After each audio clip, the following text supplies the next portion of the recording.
پاکستان کی تاریخ میں کچھ نام ایسے ہیں جو بہت اہم ہیں لیکن اکثر نظروں سے اوجھل رہ جاتے ہیں۔ انہی میں سے ایک ہیں شبیر احمد عثمانی۔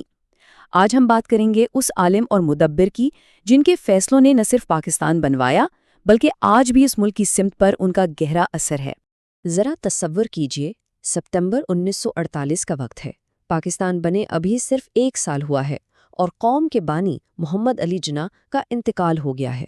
سب پریشان ہیں، ہر طرف ایک ہی سوال ہے کہ اب کیا ہوگا؟ لیکن حیرانی کی بات یہ تھی کہ اس تاریخی نماز جنازہ کی امامت کے لیے نہ تو کوئی بڑا سیاستدان آگے آیا، نہ کوئی فوجی جنرل۔ یہ ذمہ داری سونپی گئی ایک عالم دین کو، اور یہ انتخاب ہی خود اس بات کا ثبوت تھا کہ وہ شخصیت کتنی غیر معمولی اور با اثر تھیں۔ تو سوال یہ اٹھتا ہے کہ آخر یہ شبیر احمد عثمانی تھے کون؟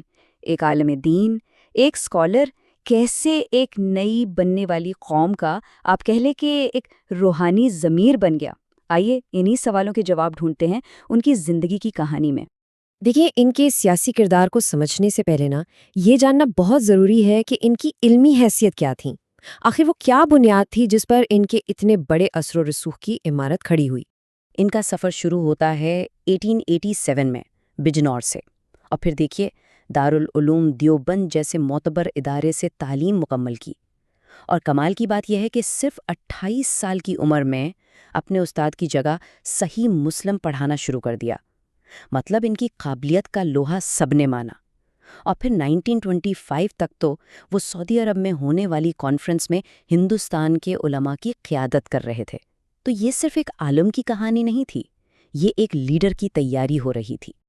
اور پھر آتا ہے کہانی میں ایک بہت بڑا ایک فیصلہ کن موڑ۔ یہ وہ وقت تھا جب مولانا عثمانی نے ایک ایسا راستہ چنا جو اس وقت کے زیادہ تر بڑے علماء کے راستے سے بالکل الگ تھا۔ یہاں پر نظریاتی تقسیم بالکل صاف نظر آتی ہے۔ ایک طرف تھی جمعیت علماء ہند جس میں دیوبندی علماء کی اکثریت تھی اور وہ کانگریس کے ساتھ مل کر متحدہ ہندوستان کی بات کر رہے تھے، اور دوسری طرف اکیلے کھڑے تھے مولانا عثمانی جن کا یہ ماننا تھا کہ نہیں، مسلمانوں کا مستقبل، ان کی پہچان صرف ایک الگ ریاست میں ہی محفوظ رہ سکتی ہے۔ یہ اس وقت ایک بہت بڑا اور سچ پوچھے تو ایک بہت جرأت مندانہ موقف تھا۔ لیکن بات صرف نظریے کی نہیں تھی، انہوں نے اپنے اس موقف کو عملی جامہ پہنانے کے لیے باقاعدہ ایک سیاسی جماعت بنائی۔ 1945 میں انہوں نے جمعیت علماء اسلام کی بنیاد رکھی۔ یہ ایک ایسا پلیٹ فارم بن گیا جس نے مذہبی حلقوں میں تحریک پاکستان کے لیے بہت مضبوط آواز پیدا کی۔ اور یہ نمبر دیکھیے، تقریباً 500، یہ کوئی چھوٹا عدد نہیں ہے۔ انہوں نے تقریباً 500 مذہبی رہنماؤں کو تحریک پاکستان کے لیے متحرک کیا۔ اس سے اندازہ ہوتا ہے کہ ان کا تنظیمی ڈھانچہ کتنا مضبوط تھا اور وہ عوامی رائے پر کتنا اثر رکھتے تھے۔ تو ٹھیک ہے، پاکستان بن گیا، لیکن اب جو بڑا سوال سامنے کھڑا تھا وہ یہ تھا کہ اس ملک کی شکل کیسی ہوگی، اس کی شناخت کیا ہوگی۔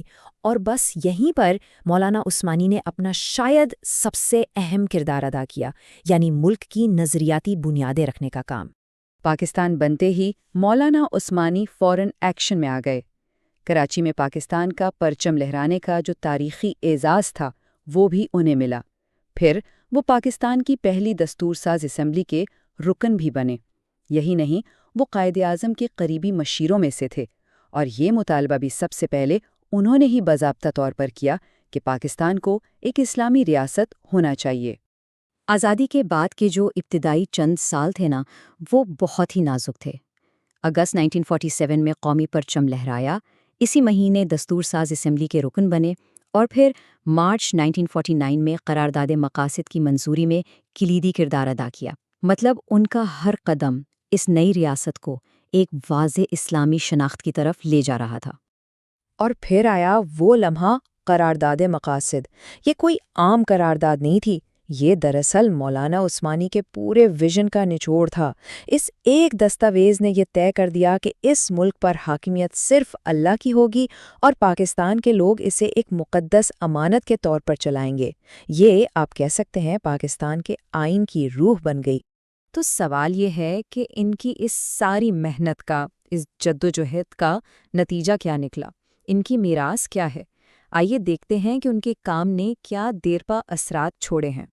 دیکھیں، قسمت کی ستم ظریفی کہ پاکستان بننے کے صرف 2 سال بعد ہی 13 دسمبر 1949 کو ان کا انتقال ہو گیا، یعنی ٹھیک اس وقت جب اس نئی ریاست کو ان جیسے رہنما کی سب سے زیادہ ضرورت تھی۔ انہوں نے اپنی زندگی کے آخری دن بھی ملک کی بنیادیں مضبوط کرنے میں ہی گزار دیے۔ قائد-اعظم یونیورسٹی کے سید A.S. پیرزادہ نے بہت خوب کہا ہے کہ ان کی وفات صرف ایک شخص کی موت نہیں تھی، بلکہ یہ اسلامی آئین بنانے کی جو تحریک تھی اس کے ایک بہت اہم دور کا خاتمہ تھا، اور سچ بھی یہی ہے، ان کے بعد یہ کام واقعی بہت پیچیدہ ہو گیا۔